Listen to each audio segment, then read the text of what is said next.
اللہ تعالیٰ نے روزہ اس لیے رکھوایا تاکہ تمہارے اندر تقوی پیدا ہو، لیکن تقوی اس وقت پیدا ہوگا جب اللہ کی نافرمانیوں اور گناہوں سے پرہیز کرو گے۔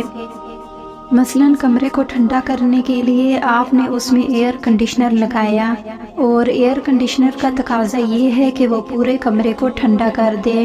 اب آپ نے اس کو آن کر دیا، لیکن ساتھ ہی اس کمرے کی کھڑکیاں دروازے کھول دیے۔